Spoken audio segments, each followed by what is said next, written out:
পরিমাণ কম হলো না। তো বললো পানি আছে, পানি কারো কাছে অল্প পানি একসাথে করলো সবাই, একটা বাটির মধ্যে এতটুকু পানি হয়ে গেল। এতটুকু পানি হলো যে আল্লাহর রাসূলের হাত তার মধ্যে ডুবে গেল, এতটুকু পানি। তো আল্লাহ রাসূল ওই পানির মধ্যে নিজের আঙ্গুলকে খুলে, পুরো পাঞ্জাটি এরকম খুলে নিজের হাত এরকম তার ভিতরে রেখে দিল ওই বাটির মধ্যে।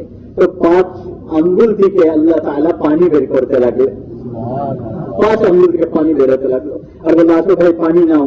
30,000 নিজের মশক ভরে নিল, যা ছিল ভরে নিল, জানোয়ারের জন্য, নিজের জন্য।